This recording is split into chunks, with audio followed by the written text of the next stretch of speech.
Now this is buffer time. Respect. What is buffer time? Is what buffer time? Oh my word, buffer timers, we are here.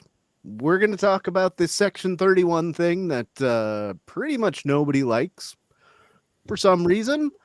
But before we get into it, let's go around clockwise and introduce ourselves. I'm Dustin from Best of Trek, Worst of Trek. I am, in fact, Mirror Scott from Opinions No One Cares About.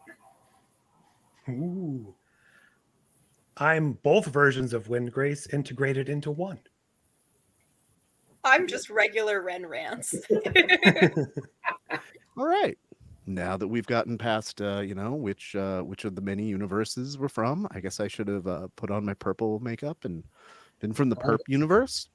But yeah, so this has been kind of a weird entry in the Star Trek franchise, as we can even see by the screenshot I've got here. We started this thing with the backwards Delta Shield and the backwards Star Trek, letting us know right up front, this ain't going to be your daddy's Star Trek. This is Kurt Hello, Rats. Norman.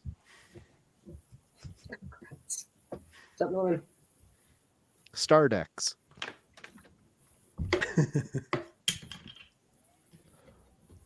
Oh, whoops. That wasn't what I meant to do. Good enough. Okay. Let's just start right off. What are the biggest things that don't work for you in this movie? I really thought we were all going to talk at once. The first thing I had a serious problem with might have been the starting off with the backstory. I don't know if we needed more of an explanation of Giorgio's motivations going forward. You're not a fan of the Terran Universe Hunger Games? I wasn't even a fan of this universe's Hunger Games. Ooh. Yeah, it's Battle Royale set in 1984. Yeah, I just didn't know how much more backstory we needed for her. Like we already knew her reputation as Emperor, and was it really necessary to know how she got there? But no, but now then we find out, we have to know it because it kind of sets up her whole plot going forward. Yeah, we needed it for the super mysterious character who was not going to come back in the movie at all. Or is Yeah, he? I mean, I think it's just as a movie, they're letting like the general audience that may not be Trekkies know, like, okay, this is where we're starting. Yeah, I was expecting a lot more Discovery preamble, I guess, before we got into it, but they were kind of just like, maybe it'll be standalone. I That was Scottish. think it just, to me, I think what I didn't like is it felt like all of the things I liked the least about Discovery kind of incorporated into the movie while missing a lot of the stuff that I did like most about it. Like, I thought it was great revisiting Giorgio. That was cool. But some of the writing for her was like incredibly cringe and unbearable. I can't believe the term like initiate sexy time was used more than once. Uh, and like I found the ending to be really unsatisfying, especially in terms of like how things resolved with San. I just didn't like it. And I felt like the like ragtag team of Section 31 misfits didn't really get a chance to be characters, which was unfortunate because some of them were like really cool concepts, but they didn't have time to really be characters because we were so focused on this like big action plot. And I understand that for a movie you need the big action plot to carry it. Like for this kind of like sci-fi movie for general audiences, like I get it. But I feel like there have just been more successful Star Trek movies that were able to toe that line while still pulling in the elements of like wonder and exploration and like man's better nature and things like that in like more satisfying ways. So I thought it was like, it's fine as like a sci-fi action movie. It's fine as like a Marvel movie kind of film if that's what you're really into. But it doesn't, like, to me, it just doesn't scratch the itch that I expect a Star Trek anything to scratch. Yeah, following up on what you were saying about like the characters, one of my biggest problems with it is, well, I mean, granted, this is like a team that's been together for a while, and they had a plan going into this about how to use everybody. But yeah, we have a chameleon dude that doesn't transform into anything for any actual plot purpose. You know, he messes with Georgiou in the end, but that's it. We have Yeah. the mech suit that doesn't actually really do anything with his mech suit until he's dead. Mhm. We've got the sexy time girl, Delton, that you know, I mean, is too bad. I get you gotta pick one off at a time, and one probably has to go there in that opening battle. But Mhm. you know, we didn't get to see her actually like charm anybody, so it's missed opportunities with the characters that they had set up. Mm-hmm. And I think that goes to the same point as the just the plot overall. If this was truly a pared down version of what they were actually going to do with the show, I think they pared it down too much to the bare bones, and they just left skeletal remains that weren't surprising or really well built. And had it been even 4 episodes, maybe there could have been a sense of mystery or where is this going, but instead it was like, oh, here's the character that needs to fit this role, and that's all they're going to be. Yeah, it just felt like a really rushed, I mean, basically like a rushed heist movie almost. Like it's fine. It's okay. It just I think Mhm. the missed potential of it makes it more frustrating than anything else. Like you guys said. Like yeah, there were so many bits and pieces that could have been really cool if they were developed. Yeah, and then they just didn't develop them. And I think actually focusing so much on Georgiou was a mistake. Like I get that she's everyone's favorite. I get that Michelle Yeoh is like, I mean, I would watch anyone would watch her read a phone book, right? Like she's fantastic. But I do think it was to the detriment of like all of the other characters in the movie barely having anything to do or any like real importance or relevance.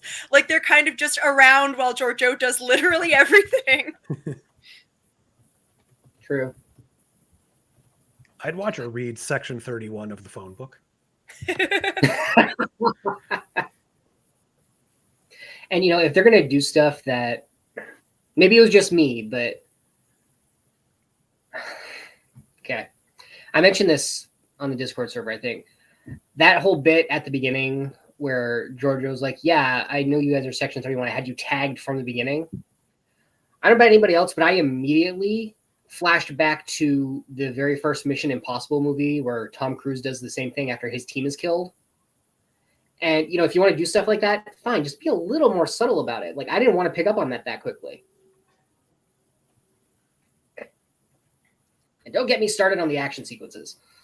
I was just going to say the only other thing for me that doesn't work was that sled action sequence in particular. That's one of the worst fight scenes I've ever seen because I couldn't really see it. It was too fast. It was not shot and edited very well. I've It was heard very that was video gamey. Yeah, I've heard that was to kind of disguise the fact that, you know, Michelle Yeoh is kind of like a legend when it comes to doing action movies, but she's also getting older. So, you know, there might be some stuff she can't do, and they gotta find a way to direct around that. But they went too far with it and made it to a point where you really can't see some stuff. Mm-hmm. Yeah, it's just kind of messy. Also, like, I get that they, for some reason, love to go grimdark with the movies, but I think that also kind of did a disservice to the film. It's all kind of like brown tones and like dark colors and like washed out scenery and everything. And I feel like, I don't know, where's the color? Like, just turn the lights on, please.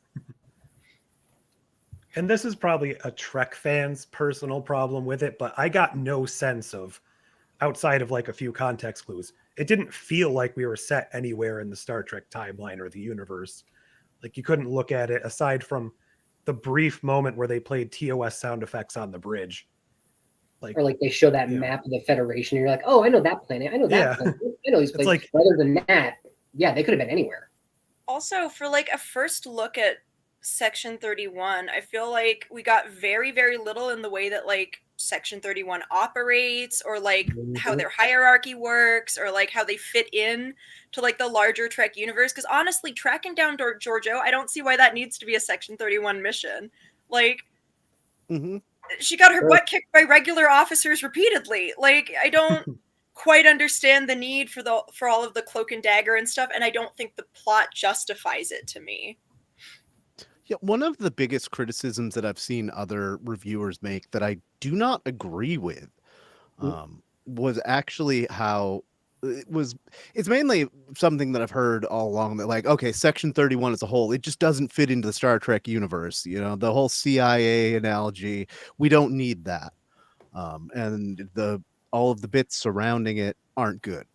Okay, but here, other than this one tiny little plot point that they're doing this in a space that's not Federation space and it can't be sanctioned. Like, everything they do is pretty much what Starfleet officers would do. They're just not in a uniform. They're not on a direct Starfleet ship. But it's all pretty by the book stuff, honestly. There's nothing like wowing. They're not doing any extrajudicial killings. They're not, setting up They're literally government. staunchly against murdering anyone. Yeah. it's pretty tame when it comes right down to it. I mean, they let the guy burn to death. And didn't try to help. Maybe that's naughty, I guess. Yeah, like, I think it actually almost, like, your analysis really is interesting because that actually makes it worse in a sort, like, if they're not actually doing anything that wrong, why do they have to be so top secret? Like, just because of that one plot point, like Norman's pointing out that, like, yep, it's not Federation territory. I guess that needs to be kind of secret, but, like, I don't know. Well, and you can't have an augment the Prime Directive and stuff all the time. Like, yeah, I feel like having them be a bit more morally gray. Like, if you're gonna make that, this whole, like, shady division that does the things that, like, Starfleet doesn't want to get its hands dirty for, like, show them getting their hands dirty. Like,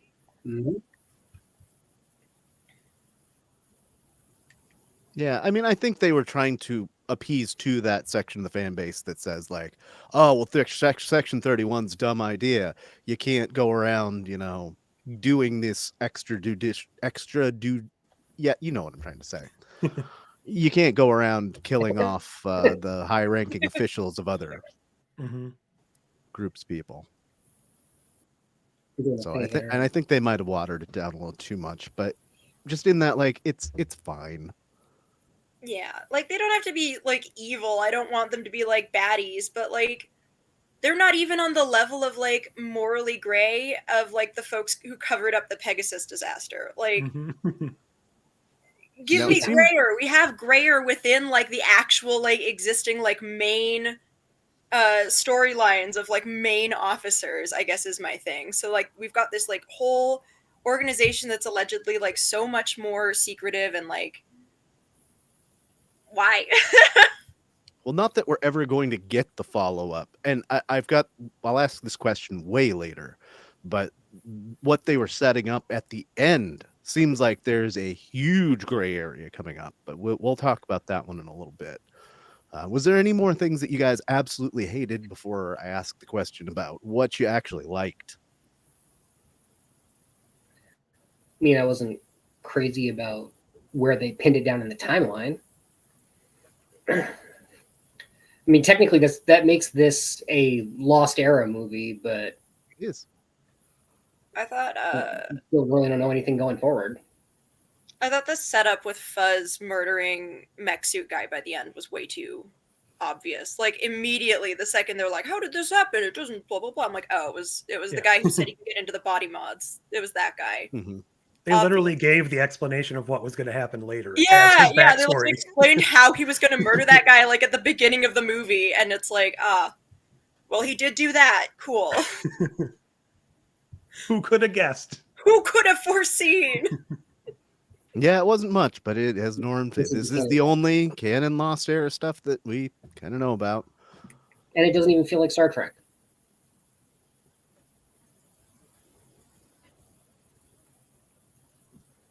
So, what do you think worked for this movie? What did you really like about it?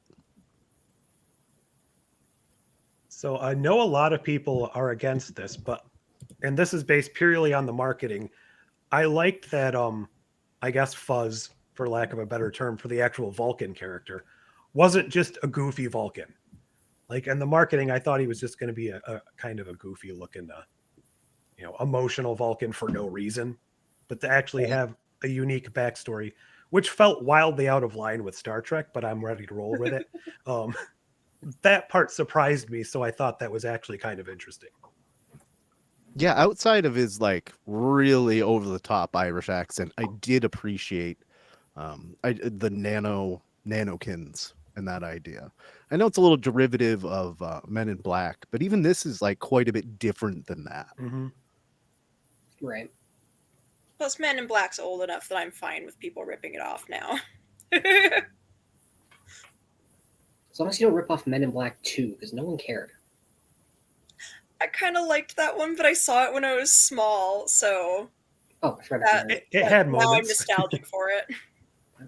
Norma, not just her wardrobe at the end, but her that awesome like dragon train holographic thing or whatever that was. Oh. That was freaking awesome. I loved that in that scene where Sand died.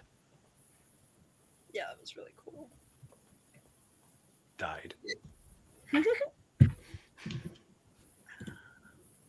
mean, even though it seemed to throw the timeline into a little disarray for me, I mean, you guys know me, I'm a Rachel Garrett stan, so Rachel Garrett back in Trek, that works for me.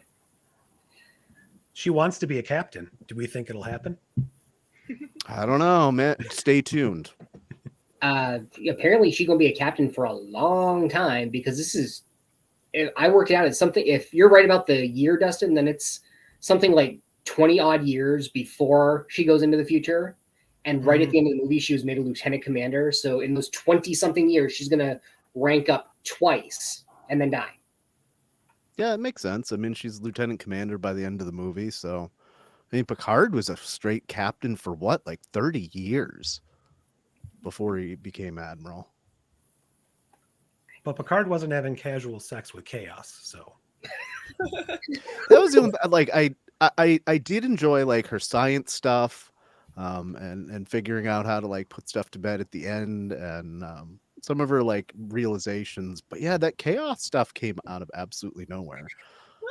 I have that as a question, but we could just explore that now, because yeah, that came out of nowhere. I don't hate it, but I don't really like it either. I feel like that might be a byproduct of, again, something they were planning to do in a longer story. And they're like, oh yeah, we should give her something to do. Just like Quasi's like inability to decide was just kind of there. Yeah, right.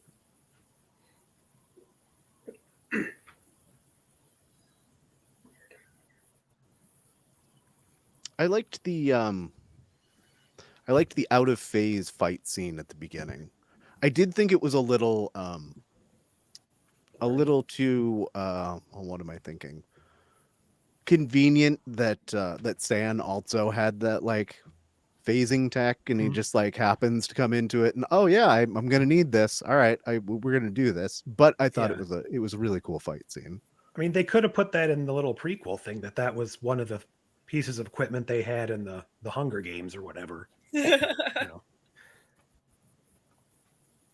And that was something I really like. I really genuinely did like Giorgio's origin story as Emperor.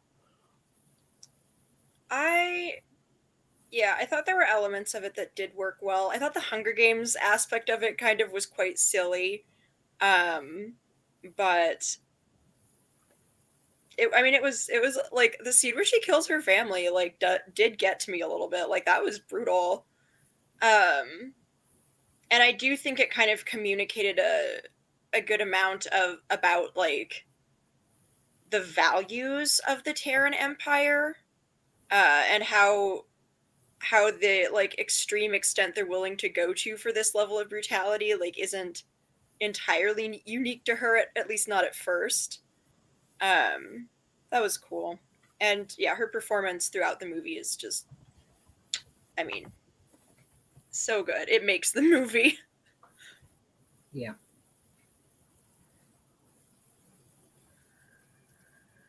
Any more stuff you guys liked?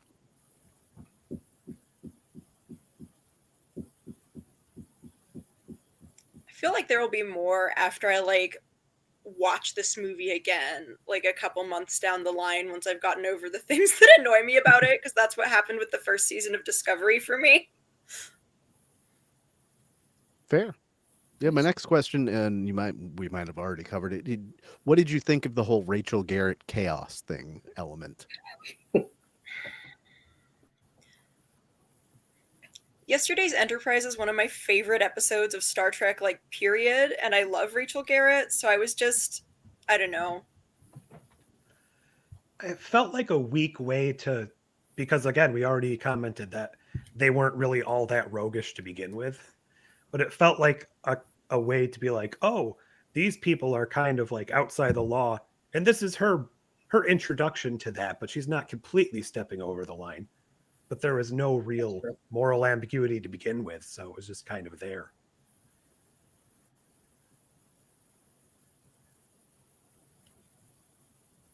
Yeah, she's kind of just around. More or less. Slightly yeah. reminding them not to murder. So here's And a they're going much to weird. listen. Was that Scott?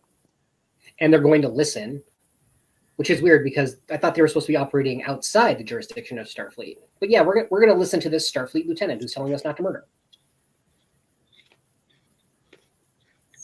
But she has undercover hair on, so it's okay.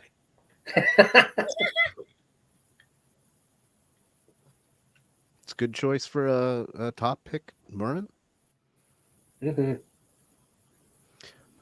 So here's a weird one and a thing that I'm not sure really works. After the events of Discovery, why is control a thing again? Come back for the first season to find out. I Right? was confused by that. I was like, wait, do they mean that control? Like control? That's what I thought, but then I've seen other people saying that it was just a poor word choice and they didn't have continuity people on the show. So They mean like control Oh, for there's like continuity, HQ. yeah. Like that's I mean- kind of like I did wonder if maybe that was the case, but then I was like, I'm assuming Yeah, it's sort of even if you do emerging. that, people are still going to ask that question. Like, I feel like they introduced a human element to control, maybe, but I mean, I do think they left it purposely vague in case they can Mhm. explore it later on down the line, which at this point will probably be in a comic, if anywhere. I mean, I guess I'd take it as like they put some safeguards into this control, maybe, and it's not quite the free reign that the control in Discovery had. That's all I can come up with. Okay, to answer Melanie's question here. So what I had always understood about the Terran Empire was that you pick like an orphan, like the Roman Empire did, and you're not necessarily just picking somebody that's going to succeed you immediately, but you've got that person now waiting in the wings so that when you die, now they're going to become the emperor.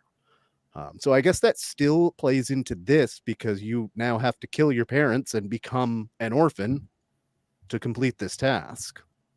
So that's how I read it anyway. Unless you get a sweet ship from the future of an alternate universe, seduce your captain, kill him, and then take over the Empire. Right. Options. as you do. Many options.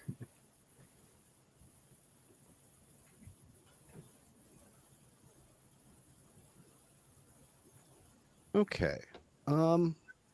Was the humor in the movie a nice addition or an unnecessary distraction? Both. I'm not sure I paid much attention to it. I liked Yeah. having the humor, but they also went down the overcompensating route of Marvel, where like basically everyone gets to have the humor Too outside of quippy. like one or two characters.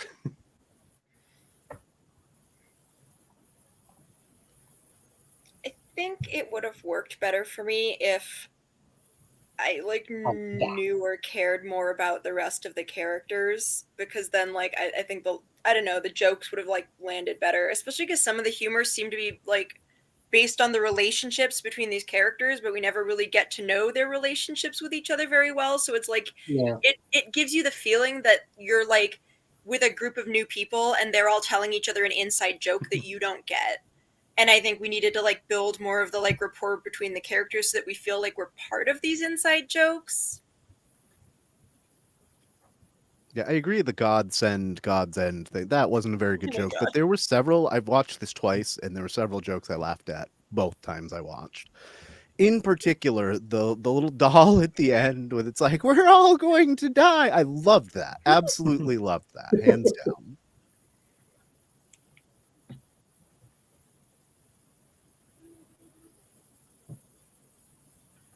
But yeah, I mean, for a mostly action-heavy movie, I think it was a good way to break it up and a nice addition overall. Yeah, I guess. It kind of reminds me of the pitch meeting Ryan George did. I think about Guardians of the Galaxy, where he's like, most movies have one character who's comic relief to break the tension. Well, in this movie, they all are. And then, so I think about this one. Like, I think you could at least 3 characters that were used as comic relief, not exclusively and not entirely, but pretty consistently. Pretty much everyone but Alok had some sort of a comic going Yeah. on. Well, and Alok's the only one who's really allowed to be any sort of character in the crew outside of Giorgio.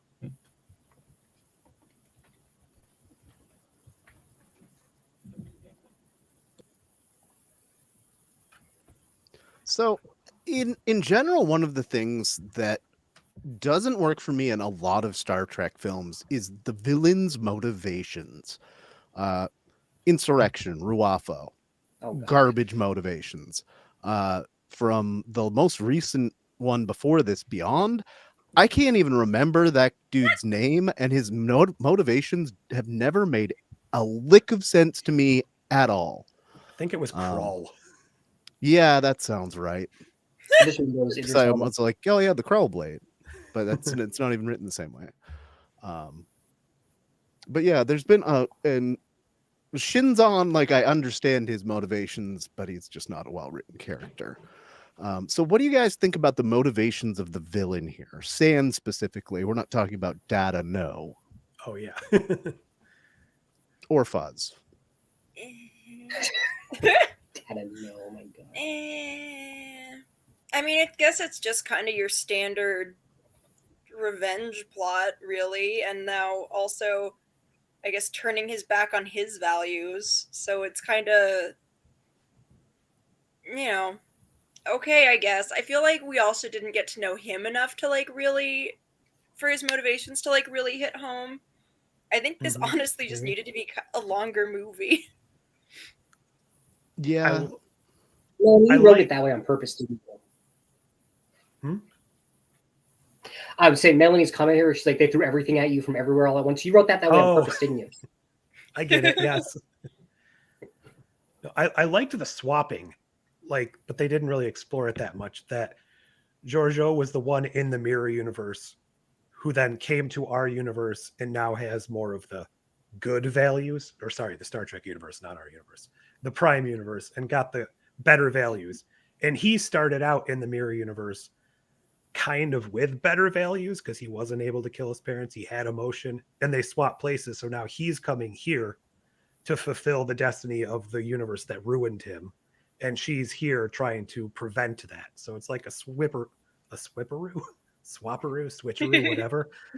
But they didn't really explore it too much. Yeah, Yeah, like, oh. I think... Oh, go ahead. I was just gonna, overall for me versus all of those villains I named, and I missed Admiral RoboCop from Oh yeah. Oh, no, Admiral Marcus. It was from Or not Marcus is Wrath that? of Khan. Carol's dad. Yeah. His motivations were absolute garbage. They never made any sense. So at least in that vein, I think Sand's motivations as a villain are much better than about half the villains in Star Trek movies. Go ahead, Ren. Yeah, I think it had, like the rest of this movie, it had the bones of being something really interesting and compelling. But because it was so underdeveloped, it ends up kind of falling a bit flat. Like, I think just getting to know him more and, like, seeing more of the reason of what finally broke him, I think would have made that ending a lot more like poignant. And then I complained about it like before we started, but I think the way that he dies at the end really like speaks to what's sort of lacking in the whole thing, where she doesn't make a hard choice and choose to like kill him because he's beyond redemption, and she doesn't like make the like brave and risky choice to spare him. She just accidentally kills him during the struggle, and then they have that sad tender like goodbye. And I feel like this story could have had so much punch, so much. Like this should have had me bawling. I am an easy crier. This should have had me crying, and I didn't cry. You know what I mean? Like it felt like hollow on both sides, and I think that his motivations they're fine, but they could have been like really interesting. Let's Yeah. tackle Mr. Captain's question here, because I know we all have a different opinion on this one. I would tell you that yes, it does feel like Trek. You just have to put it into the right context. Is this going to feel like watching one of the TOS movies or one of the TNG movies? Not really. But there are plenty of elements of Trek, especially with what we were just talking about, like Georgiou trying to redeem Sam, the villain in the end. That's actually more Trek than we get in a lot of the other Trek movies, I think. And there's a bunch of little pieces. It's obviously in the universe we set up. We get to see the star charts and where we are. It's not Trek. It's just not the Trek you know and love from every day and every movie and every episode. It's something a little different, and they let you know that right up front with the backward Star Trek logo at the very beginning. You're going to get something a little different. I think it's at least fun. It's definitely Star Trek. It's just not like hard in your face. We're wearing the stripes and the pips Star Trek, but it is Star Trek. Go ahead. Which admittedly makes it almost kind of on par, when you put it that way, Dustin, with Star Trek 4. Because that movie is a hit, and they didn't have the Enterprise, they didn't have uniforms, they barely had phasers, they weren't in the future, they were in the present. And that is a damn good Star Trek movie. Mm-hmm. Sorry, I created a situation for myself here. I guess it does lack certain elements of the Star Trek flavor that I expect and get excited about with any Star Trek sort of media. So I think to me it does feel a little bit more like generic grimdark sci-fi, in the same way that like Star Trek Into Darkness felt like generic grimdark sci-fi in a lot of its storytelling. It's just the plot is so action focused, so generally violent, not very character driven in terms of like the overall story. Like it's character driven in terms of Georgiou, but I think especially like in Star Trek, one of the things that I love about it and look for is the ensemble and like that strong relationship between the characters, and it's just not there in this movie. And there's also just a certain lack of like the wonder and optimism and like, you know, coming together to like do something. Like I guess they are coming together to do something good, but it's always a universe ending threat in most of these like modern Trek action plots. It gets to the point where I just like, you know, it's just kind of a MacGuffin, and I think it almost lacks stakes that you would get in with a more particularized threat. Like it doesn't always have to be the end of the universe, and I think that focusing so much on like a universe ending MacGuffin was like vastly to the detriment to the movie, and is I think what makes it feel the least like Star Trek. Because I feel like when you look at all of the like best Star Trek storylines, right, it's rarely about a universe ending MacGuffin that they have to like run around after. Like there's usually so much more like thought, like talking and discovery of like new life forms. And I feel like the things that get me excited about Star Trek just aren't really present in this movie.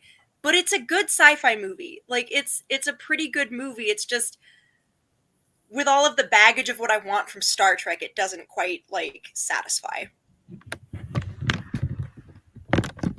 So the realization I came to earlier today, and I don't know how many people this will apply to, but it felt to me a lot more like a feature-length episode of Andromeda, which was basically tooled after the bones of Star Trek, as far as like a Federation-esque type of thing.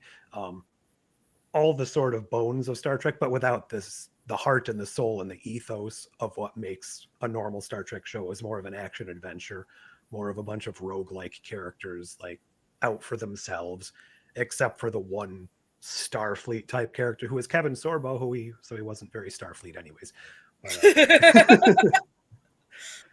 it just felt more like it kind of fit into that world and that ethos, which if you look at the grand scale of that, you might accidentally think it's Star Trek just based on how the world is set up. But the main philosophies that you tend to find in the better Star Trek episodes, but like we were saying earlier, rarely in the movies, wasn't as present here.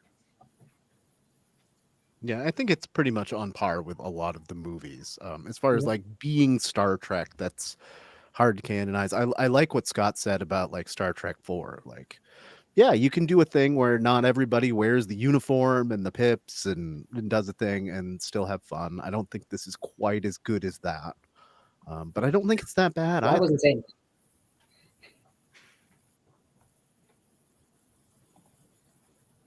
All right. Was the intro with Georgiou completing her task too gruesome?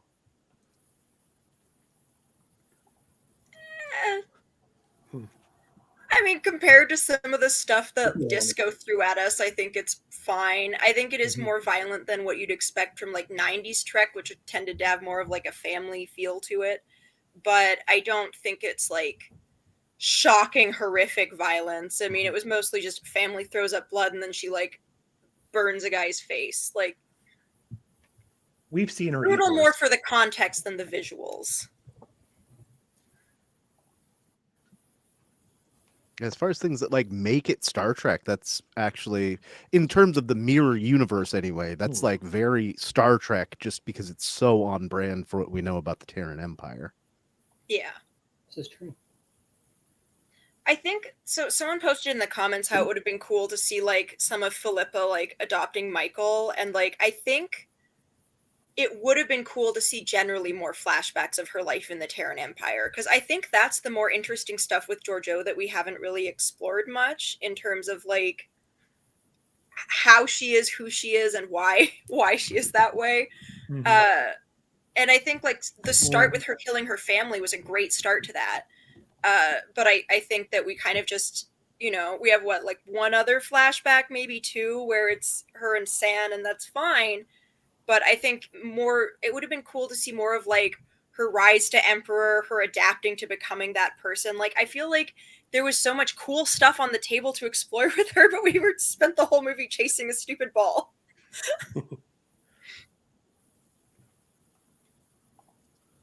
Most of what you're talking about, Melanie, is explained in Discovery.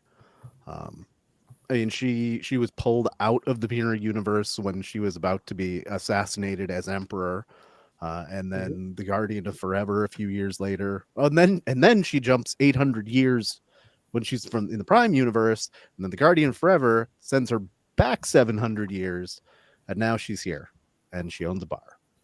I hope we're all caught up now.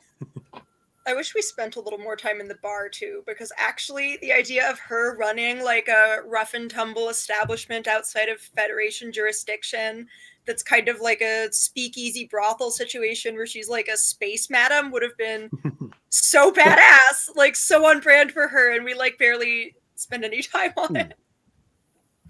Yeah, Gannon, I disagree, but it's hard for me to judge, being a lifelong Star Trek fan, what somebody that isn't one might not get. But I mean, I don't think you really need to know any of that to watch this movie. You only need to know that little bit that they showed us about San, just so that you can get the feel that, okay, well, he's now your bad guy. But I don't think you need to know any of that to just enjoy her as a character and enjoy this. That's my thought anyway. Yeah, like generally with Discovery, you gotta watch the episodes and do the homework to know what's going on throughout a season. But I wouldn't say you have to watch, like, even really to see her in Discovery to know what's going on in this movie. Yeah, I because if do- anything, go one ahead. thing that like I've seen a lot of reviews poke at and diss is how hard they like exposited the characters and gave us their backstory like right at the beginning without showing us. Personally, I don't really care because I mean it was an hour and a half movie. You got to get their backstories out somehow in some way, and fine. I do think Gannon has kind of a point in terms of like, yeah, you don't need all of her backstory to like get the character and enjoy the movie, but I do think there are some aspects of her lore that like are kind of important to understanding her and like her change of pace and all of that. And I think like for example like the fact that you barely even like know that Michael exists in this movie is kind of a little wild with how big a part like she is of who Georgiou is as a person and why she's in this universe at all.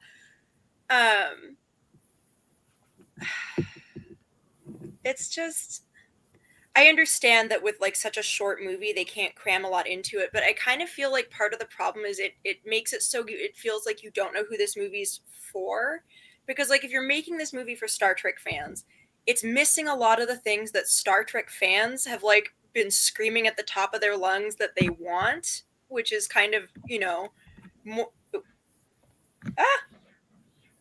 I broke my camera. What do I do? Oh no, Here. we can hear you still. Yeah, That's that's good. Hello? Oh well. Hello. Okay, I guess this is my life now. But I feel like it's missing so much of the things that we've all been like kind of screaming that we want from the franchise in service of more generic sci-fi elements that would appeal to like a mass audience, but then they also tie it up so much in a very complicated character with complicated lore that they don't detail super well, so that it kind of feels like it wouldn't really appeal that much to a non-Star Trek fan, like this it doesn't it's not like the 2009 Star Trek movie that like a casual person can like sit down and watch and just like you get the whole thing. There's no like missing backstory for the characters. And I think it just felt like a more complete story, whereas this feels so like rushed and just shaved down, that it kind of just ends up, I don't know, not quite hitting that sweet spot. Mm-hmm. I want to know if there are deleted scenes. I bet there are some great deleted scenes that would have made Yes. this a much better movie. So interestingly, in October, it was reported the movie was going to be 2 hours, slightly under 2 hours, and it was only an hour and a half. So they must have cut at least 20 minutes of something. Yeah, if they ever do bother to release the DVD Blu-ray, I will definitely get it to complete the collection. Hey, there you are. And I bet it's on there. It feels like anything. I can't remember if it was Jesse Gender or Trek Culture pointed out a few things that they're like, it definitely feels like this was cut and this was cut, and then they cut something else in just as a filler. And I agree with that. It does seem like there's probably more out there. I would also like to know what the budget of this movie was. Is it like under $20 million because it's made for streaming? It feels to me like it's probably somewhere right around 30 million. When you realize that Michelle Yeoh's big epic here a few years ago, Everything Everywhere All at Once, was a $25 million budget, not adjusted for any kind of inflation. That's incredible to me. I read so many like articles of like how they did that to like keep the cost low, and it's wild. It's just nuts. Like they repurposed so many things and so many spaces, and there was a lot of like literal like sprinting around to make it work. Like it's remarkable. Yeah. Can we go back to Norman's comment about the redemptive arc feeling more genuine through Carl?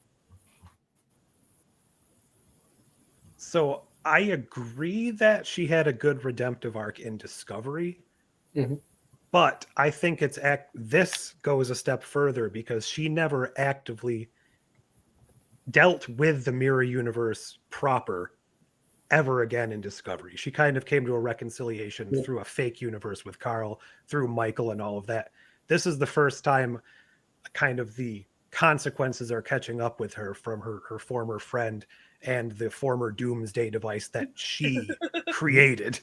So she was actually dealing with the consequences of her own choices here in a way that she hadn't really had to do in Discovery. So I think it just added more on top of that, as rushed and Yep. cliche as it ended up being. But And she applied what she learned from that whole experience with Carl to this and tried to Mhm. redeem somebody else. So yeah, I feel like it's just a natural extension of that. And if you take anything away from this movie as a good high point that is Star Trek, that's it right there. Is that Giorgio, she she never went from like the genocidal emperor to the good guy. She went from the genocidal emperor to like the neutral person. And she's leaving that out and just generally at least taking the bad and trying to bring it more to the middle.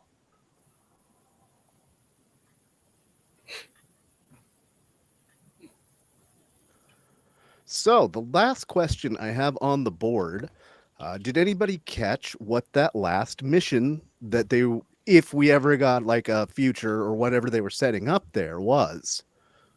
We're going to Tarkana 4, the home of Tasha Yar. Home of the R no. gangs and a destabilized government. So like, do you think they were going there and they were gonna be the cause of the destabilized government? Do you think they were going there to try to fix that? I think that's the more interesting story than what we got Yeah. here, honestly. Right? and it'd be interesting if they're the cause of Tasha Yar, and then Tasha Yar goes back and saves Rachel Garrett's ass when she dies later on. They would have done. They would have done that. Ooh, yeah, that would be some wibbly wobbly, timey wimey stuff right there.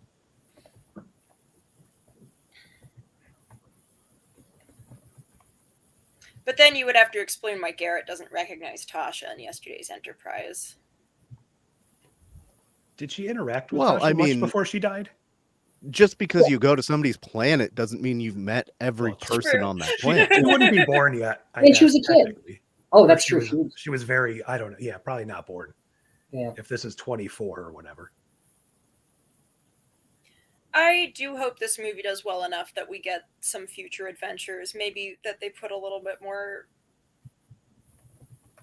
resources behind. I don't know what was lacking in the execution, but I think the big stumbling point was taking a series and trying to cut it down into a movie. I feel like if they had started from the point of writing a movie, maybe it would have worked out better. So I feel like I would definitely give it another chance if there's ever a sequel, and I would hope that it ends up being a little bit more.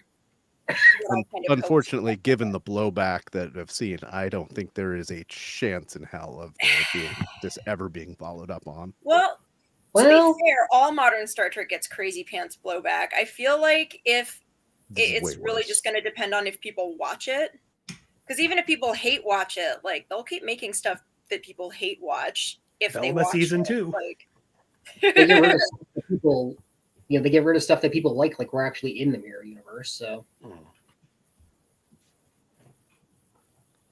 I don't think we'll get a proper follow-up, but conceivably we might repurpose some of the characters into something else down the yeah, line. that makes more sense. Rip. Maybe there'll be some novels, I don't know, something like that. Yeah, that seems to be about the right place. Or oh my god, comic books. This like ragtag group of people. This makes some great comics.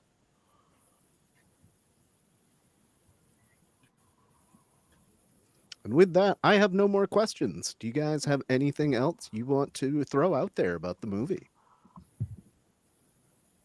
I know I sounded very, very negative, but it's not that bad. Like I do think it's like a pretty decent movie. I just have a very high bar for my expectations of Star Trek. That may have been like unfair to the movie. Yeah, speaking of unfair to the movie, what Norman's saying, like, I couldn't believe Jesse Gender's review, who is always positive, and also Trek Culture, who I've always been kind of upset that there have been episodes that really haven't been good, that they just would never tear apart. They would never give more downs than ups, and they gave a way more downs than ups. But in both, I feel like a lot of the things were superfluous. And Jesse, a lot of her problem was like, all right, we didn't have more queer and trans characters. Well, cool. I get that. It would be nice, but also you can't judge something on what it's not. I saw the title of the video. I don't even remember what it was. I was like, I'm not sure I can watch this. I haven't watched her since her about face on a certain political issue in a very, very long video on it. But yeah, that doesn't surprise me. I do like a lot of the blowback from people in their 25-minute videos who 2 minutes in say, I didn't watch it, but it sucks. That's Yeah. the worst. That is the worst. Those people should have their like legs broken. I'm sorry. Like that's ridiculous. No, stop it. Like, oh, that's ridiculous. I think it would have been interesting somewhere peppered in this, like, to just like mention, or you see a baby and like it's Sloan being born, because he'd be right around this age where he would have been born if this is truly 23, 24. And I shall call him Sloan.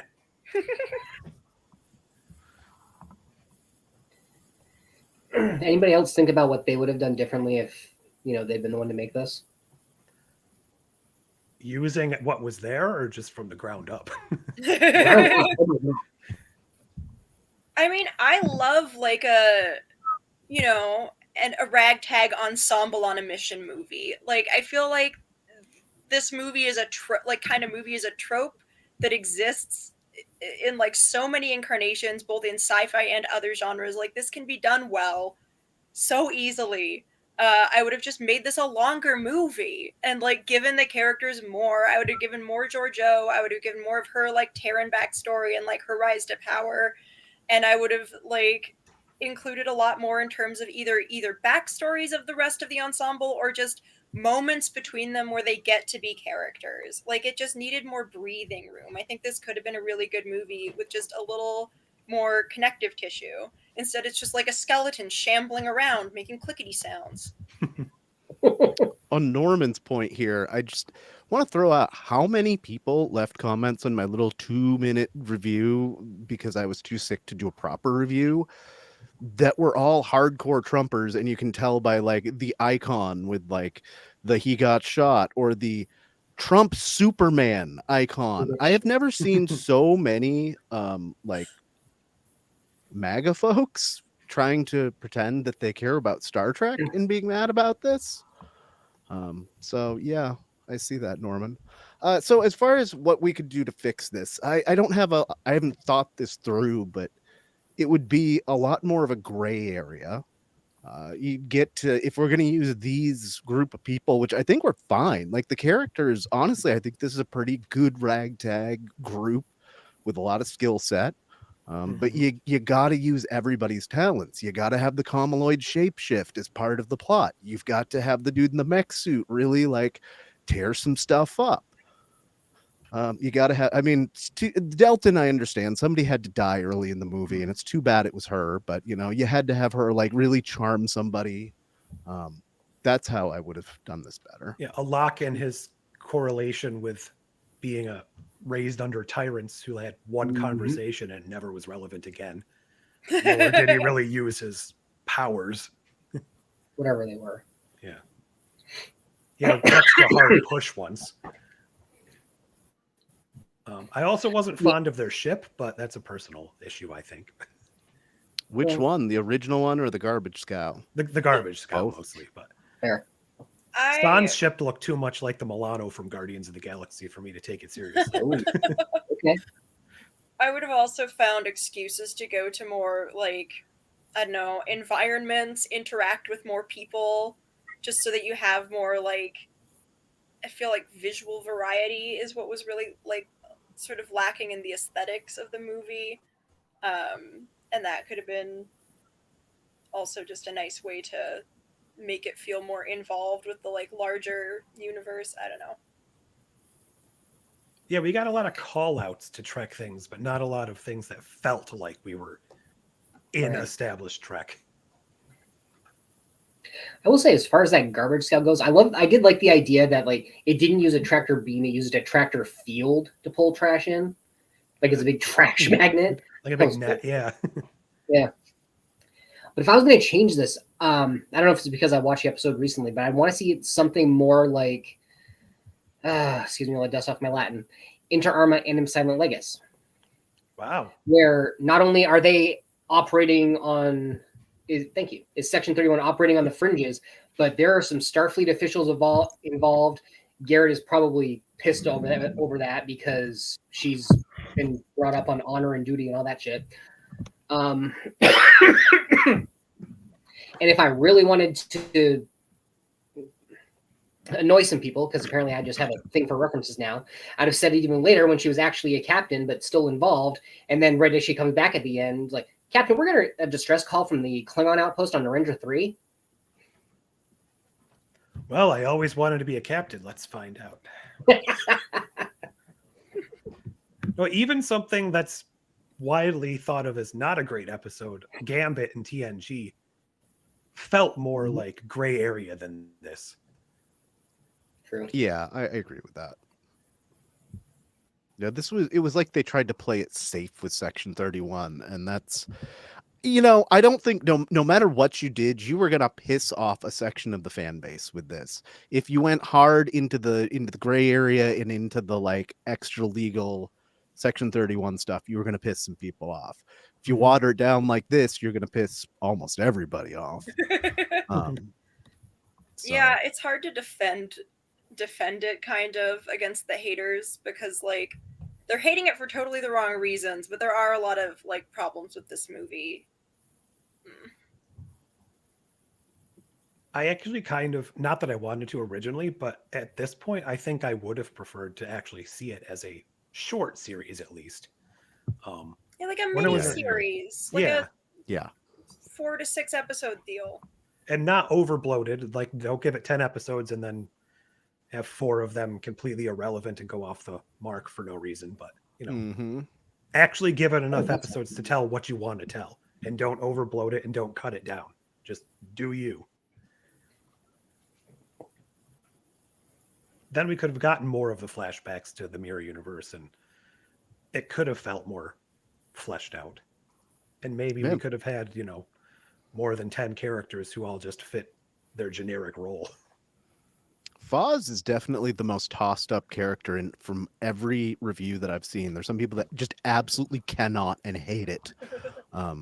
Starting with Sean Ferrick and Trek Culture, and I can understand that his first big down, like he starts it with just how he can't deal with the over the top Irish with a capital O, Irish, Yeah. because it's just, and when the Irish guy tells you that it's not okay, like fine, I get that, but the character as a whole I do like. But yeah, I've seen so many people that are like, I love him, I hate him. So I find that intriguing. I thought he was more memorable than most of the others. Mm-hmm. It was one of the only real new introductions this thing had to canon, if you want to call it that. Oh yeah. All right. As we approach the hour mark, let's do the thing that we do at the end of every one of these podcasts. Let's rank this movie out of 10. I'm going to give it a 5 right down the middle because I don't think it's that bad. I don't think it's great. I think it's better than at least 5 other Trek movies out of 14. So yeah, I think a 5 is pretty fair. It's got good action, minus that one action scene that you just couldn't see. The plot's meh. The characters I really like, and I would like to see more of them in a different setting. So yeah, I'm going with a 5. I am forced to agree. As a movie in general, it's decent enough. Yeah, you could say that. I would say the same thing about the direction and nice. Pardon me.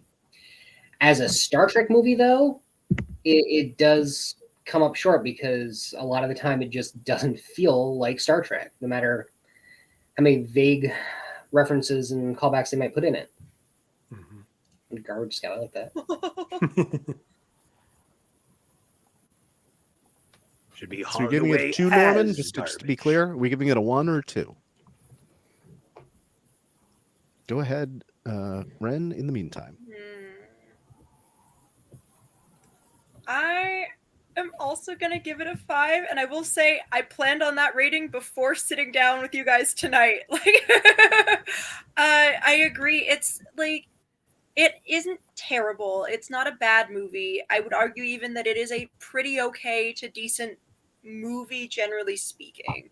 But like I've communicated already extensively, it's missing that special sauce. You know, it just needed a little bit more. It needed to be a little longer. I think with it was a little too ambitious with what they tried to cram into such a short time, so that it just feels like you're rushing through the whole thing. And I agree with you, Dustin. I liked the characters. I just feel like we don't get to know them at all. Like the little ensemble of like these like weird little guys with their weird little skills would have been so much more fun to like explore and see interact a bit more. And we just everything just feels so cursory. Like it's all just checking boxes to make the plot go, but it's not really like maximizing like the use of its cast and its characters. And it's a shame because I think in some ways I am sort of doing that same thing where I'm kind of judging it for what it's not because of all of the things that it's kind of lacking and missing and the potential of a better movie that I can see in this movie. But for what it is, like, it's okay. It's pretty all right. It's a long-winded way of saying it's a 5.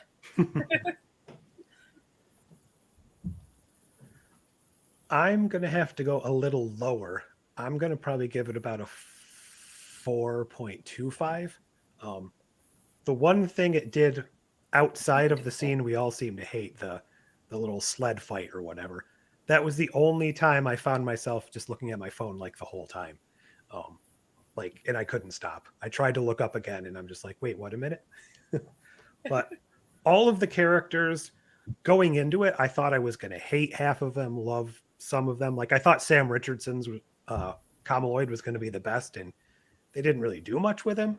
But pretty much everyone else in the movie, Sans San, was a really good character. He wasn't bad, but he was just kind of, he didn't have all that much to do either, besides the very beginning and the very end. So I think had they been fleshed out, they could have provided an actual good inclusion to a Star Trek universe to provide us that feeling that this isn't your dad's Star Trek or whatever they were trying to promote it as. And similarly, they were playing up the whole, oh, this isn't the Star Trek you want. This isn't the Star Trek you're expecting.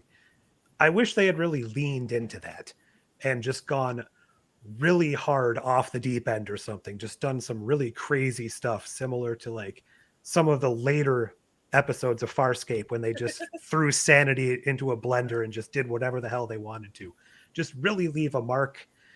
Even if it's coming out terrible, at least you would say this is something new, something unique, something different. But they scaled it back, tried to play it a little too easy and a little too just paint by numbers, I guess, as far as the characters and the plot go, when they really had an opportunity to blow it out of the park, even if people hated it.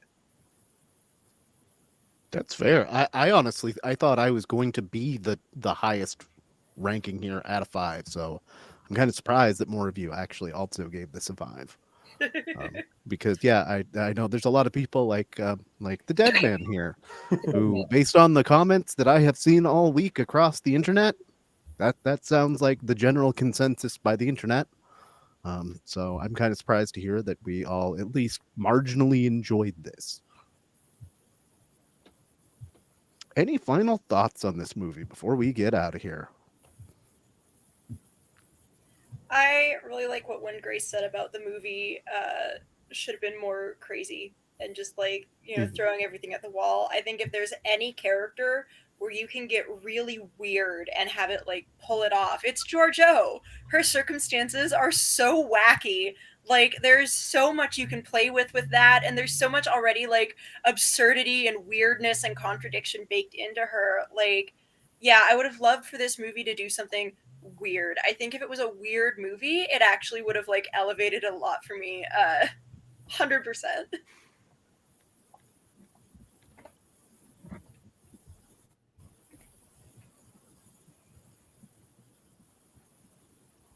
Did we touch on Virgil at all? Any thoughts on him and his 3 scenes? Oh, the Karen. Black and white cookie guy.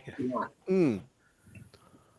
Oh yeah. Yeah, I know that's all. That's like a tossed up thing. I've seen so many takes on that between like What all is he major doing there? reviewers. What that whole plan Personally, is? I don't care one way or another. Like, okay, like some people like take offense to it. Like, yeah, but his whole planet's supposed to be destroyed. Okay, well, Guinan's whole planet became Borg. Are there no more Elorians? Like, it's another character from Trek. Fine. Yeah, that was wild. That was honestly like a TOS throwback I was not ever expecting to see in Star Trek again. Right. That came right out of nowhere. That was wild.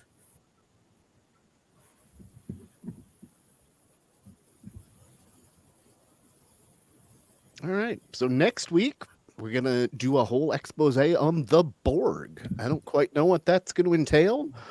Thanks, friend. That this is your baby. And otherwise, yeah, I don't know what we're going to be doing a couple of weeks from now, or most of the rest of the year till whenever the heck Strange New Worlds decides it's going to be a thing again. Come on. I was hoping So- the end of this movie would have something like. Yeah, a little teaser, a little Yeah. like, all right, April, September, something. Betrayal. All right. Well, this has been fun. This has been more constructive and interesting than I thought it was going to be. I'd like to thank the chat for not just completely dissing everything and being as annoying as many of the comments I have seen all week. So thank all of you guys. I've really enjoyed this. This has been a very constructive talk. And I'd like to I would like to thank all my co-hosts for coming here. This has been a great chat this week. So until we see you again, live long.